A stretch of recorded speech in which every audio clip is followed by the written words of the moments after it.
एमआयएमचे हाजी फारुख शाब्दींचे आवाहन पक्ष संघटन मजबूतीसाठी एकत्र या, जुन्या आणि नव्या कार्यकर्त्यांना पदाधिकाऱ्यांना सोबत घेऊन काम करणार, नितेश राणेंना सोलापुरात येण्यापासून रोखा फारुख शाब्दी। सोलापूर शहरातील केएमसी गार्डन येथे शुक्रवारी सायंकाळी एमआयएमचा मेळावा संपन्न झाला। एमआयएमचे सोलापूर प्रमुख फारुख शाब्दी यांनी जुन्या कार्यकर्त्यांना आणि पदाधिकाऱ्यांना सोबत घेऊन काम करण्याचा निर्धार केला। नव्या कार्यकर्त्यांनी सुद्धा एमआयएम पक्ष संघटन मजबूत करण्यासाठी जोमात काम करा असा सल्ला जाहीर सभेत दिलाय। हाजी फारुख शाब्दी हे भाषण करताना जुन्या कार्यकर्त्यांच्या व पदाधिकाऱ्यांच्या आठवणी काढत भावुक झाले होते। माध्यमांसमोर बोलताना हाजी फारुख शाब्दी यांनी चौफेर टीका केली। भाजप आमदार नितेश राणेंवर देखील टीका करत त्यावर सोलापूर प्रवेश बंदी घालावी अशीही मागणी केली आहे। भाषणात बोलताना त्यांनी आगामी विधानसभा निवडणुकीत कशा पद्धतीने लढायचं आहे त्याबाबत मार्गदर्शन केले। युवकांनी फक्त घोषणाबाजी करू नये, निवडणुकीसारखी लढायची असते असे सांगितले। एमआयएमचे सोलापूरचे फारुख शाब्दी यांच्या अध्यक्षतेखाली पक्षाचा मेळावा संपन्न झाला। शाब्दी यांनी जुन्या आठवणींना उजाळा देत जुन्या कार्यकर्त्यांचा व पदाधिकाऱ्यांना परत याचं आवाहन केले। मोईन सय्यद यांनी 2012 मध्ये एमआयएम सोलापुरात आणली होती। मोईन सय्यद यांनी कोणत्याही विरोधाला न जुमानता न घाबरता एमआयएम सोलापुरात आणली होती। मोईन सय्यद यांचे आभार फारुख शाब्दी यांनी मानले। 2014 मध्ये विधानसभा निवडणुकीत एमआयएमने ताकद दाखवली। 2017 मध्ये महानगरपालिका निवडणुकीत 9 नगरसेवक निवडून आले। 2019 मध्ये मी आलो आणि एमआयएमचा उमेदवार म्हणून मला 38,000 मत मतदारांनी दिले होते। नवीन पदाधिकारी व कार्यकर्त्यांना जितका सन्मान आहे तितकाच सन्मान मी या जुन्या पदाधिकाऱ्यांना देतो असे भावुक होऊन सांगितले। कारण आज जे मी उभा आहे ते फक्त जुन्या लोकांमुळे आहे। माझ्या मनात नवीन जुना असं काही नाही, सर्वच समान आहे असं सांगत फारुख शाब्दी यांनी सर्वांची मने जिंकली। नवीन कार्यकर्त्यांवर माझा पूर्ण हक्क आहे, त्या हक्काने मला साथ द्या असं आवाहन शाब्दी यांनी केले। अन्यथा 2014 आणि 2019 मध्ये जे झालं तेच पुन्हा होईल। 2014 व 2019 काळात ज्या चुका झाल्या त्या चुका पुन्हा होऊ देणार नाही याची काळजी सर्वांनी घ्यावी। निवडणुकीत हुर्रे हुर्रे काही नसतंय, जुन्या पदाधिकाऱ्यांनी मला सल्ला द्यावा, मार्गदर्शन करावे असे आवाहन फारुख शाब्दी यांनी केले। मध्य मतदारसंघात जेवढे बूथ आहेत तेवढे प्रत्येक बूथवर युथची गरज आहे। गर्दी करून हॉर्न वाजवून शेर आया या घोषणाबाजीतून निवडणूक जिंकणार नाही असे मार्गदर्शनपर भाषण फारुख शाब्दी यांनी केले। कार्यक्रम यशस्वी करण्यासाठी पक्षाच्या सर्व पदाधिकारी व कार्यकर्त्यांनी परिश्रम घेतले।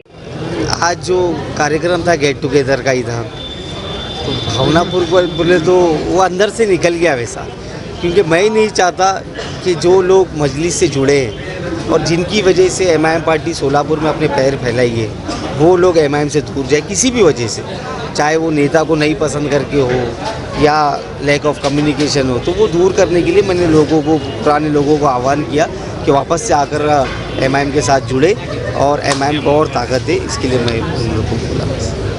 सर, पिछले 4 साल से आप 2019 से 2024 तक आप सोलापुर में हैं, लेकिन जुने लोगों की आज 8 महीने इलेक्शन हो जैसी याद आई क्या उसकी कुछ और वजह? नहीं, आपकी गलतफहमी है। आज से तकरीबन 1 साल पहले हम लोग ने एक मीटिंग और लिए थे पुराने लोगों को, लेकिन फिर भी थोड़े बहुत इनएक्टिव थे।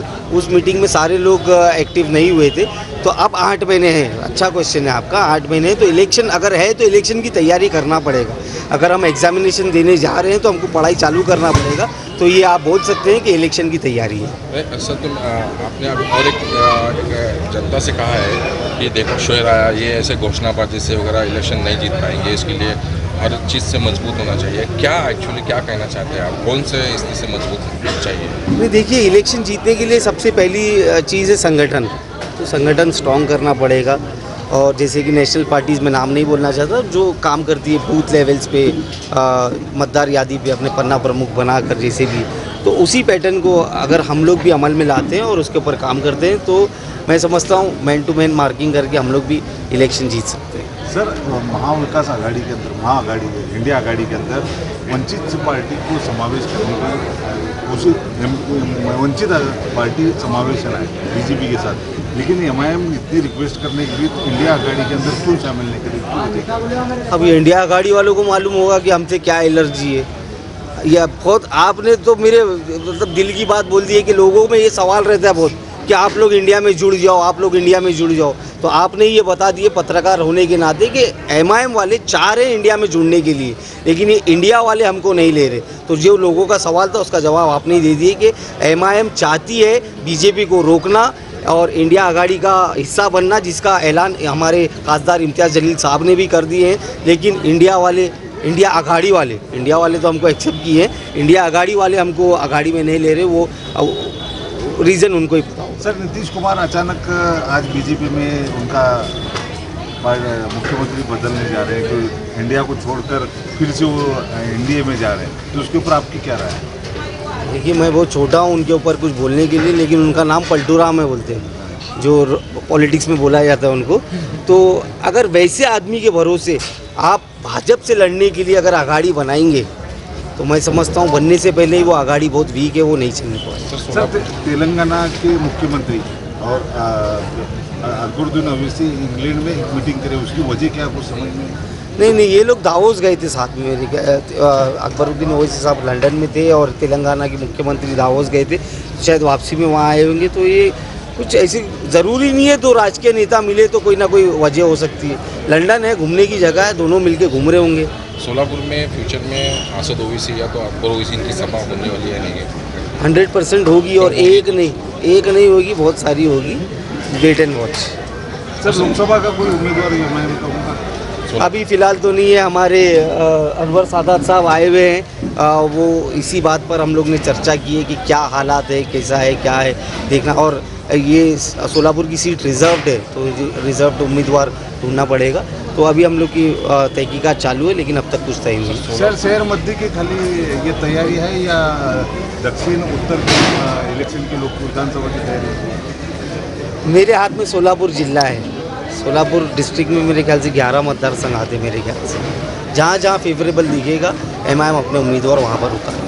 सोलापुर में पिछले महीने नीतीश राणे आकर गए, उसके बाद थोड़ा सा बवाल हो गया था, और सोलापुर में कल आ रहे हैं नीतीश राणे, क्या कहना चाहेंगे? बस मैं यही बोलूँगा हमारे पुलिस डिपार्टमेंट से, कमिश्नर साहब से, कि उनके आने पे रोक लगाई जाए, उनको परमिशन नहीं दी जाए, क्योंकि उनके आने के बाद लॉ एंड ऑर्डर सिचुएशन ख़राब होता है। वो जो जहरीले टीका टिप्पणी करते हैं एक विशेष समाज के ऊपर, तो मैं नहीं समझता कि ये हमारे कानून में इसकी इजाज़त है।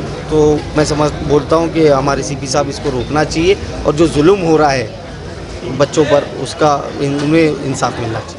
वो पिछले महीने सोलापुर में आए थे, उनकी वजह से सोलापुर में थोड़ा बहुत बवाल हुआ था, एक हिंदू मोर्चा को निकाला था उन्होंने, तो और फिर सोलापुर में आ रहे हैं, तो आप क्या कहना चाहेंगे? देखिए कि इस तरीके से फ़िरका परस्ती सोलापुर में जानबूझकर फैलाई जा रही है ताकि भारतीय जनता पार्टी को यहाँ से मजबूत करें। तो जहाँ तक सोलापुर की आवाम है, इंशाल्लाह इनके मकसद को, इनके मंसूबे को कामयाब करेंगे। आने वाला टाइम में असेंबली इलेक्शन का है, तो वो वजूहत से सरगर्मियाँ बढ़े हुए हैं। हम यहाँ के कमिश्नर साहब से भी गुजारिश कर रहे हैं और रियासत के डीजीपी से भी गुजारिश कर रहे हैं कि ऐसे लोगों पे सख्त पाबंदी लगना चाहिए, और जब भी आ रहे हैं एक तबके के ख़िलाफ़ ख़ास तौर पे टारगेट करके जो है वो तबके को उकसाना और उनकी जो प्रॉपर्टीज़ डैमेज कर रहे हैं बुलडोज़र के ज़रिए, और जो है औक़ाफ़ की प्रॉपर्टियों के ऊपर जो बात हो रही है, वो सीधा मंसूबा यही है कि मुसलमानों से नफ़रत है। और भारतीय जनता पार्टी और चाहे कांग्रेस हो, ये तमाम का मकसद है कि कैसे यहाँ पर जो है मजलिस को कमज़ोर करें।